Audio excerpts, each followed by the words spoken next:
Nah, saya berikan beberapa contoh klausul yang, eee, beberapa klien saya ini yang, gunakan. Ada yang antara perusahaan dan juga antara, perusahaan dan karyawan ataupun perusahaan dengan penyedia jasa.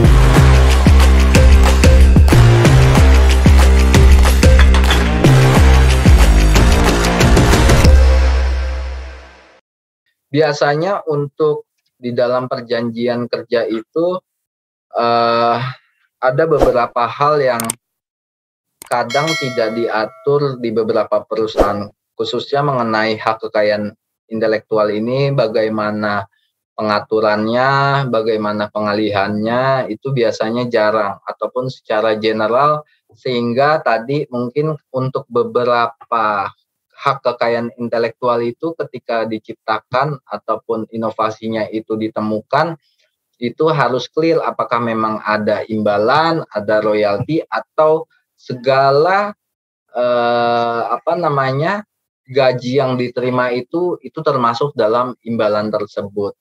Nah, itu yang jadi perlu clear.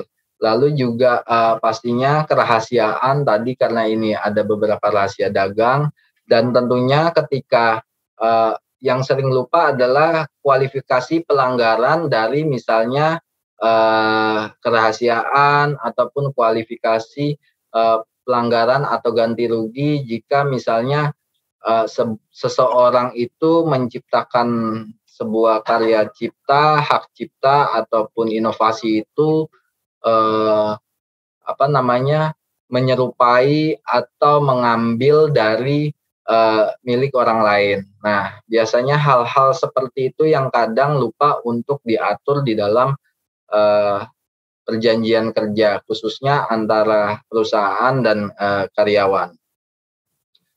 Baik,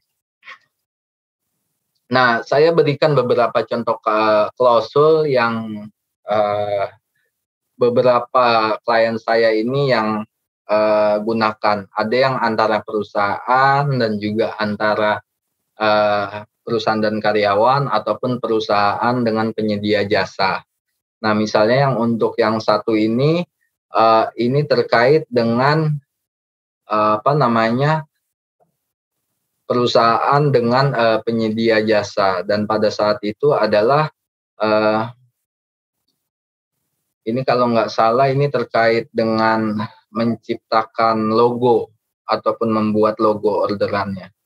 Nanti Bapak Ibu bisa bisa, apa namanya, bisa lihat lebih detail karena ini juga saya sudah, berikan untuk contoh-contohnya, bisa sebagai referensi atau mungkin nanti ada tambahan-tambahan lain, silahkan.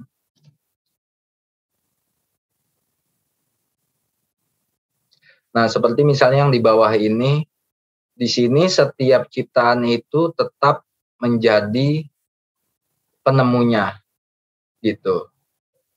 Dan tetapi, ketika itu dilakukan bersama-sama, maka itu menjadi milik bersama. Bersama-sama di sini kalau nggak salah di pasal satunya lagi adalah antara si supervisor dengan orang yang ditunjuk, biasanya seperti itu. Nah, ini kalau ini terkait dengan hak cipta biasanya. Jadi di sini jelas bahwa,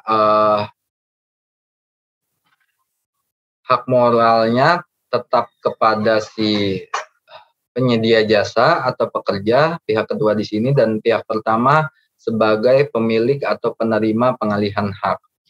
Nah, di sini juga dijelaskan, walaupun memang secara apa namanya, itikat baik, sebuah kekayaan intelektual itu khususnya hak cipta tetap harus mencantumkan nama dari, penciptanya. Tapi untuk beberapa, hal ataupun beberapa, keadaan, ada pengaturan-pengaturan di mana itu tidak menjadi kewajiban, dengan caranya adalah mengesampingkan melalui klausul ini.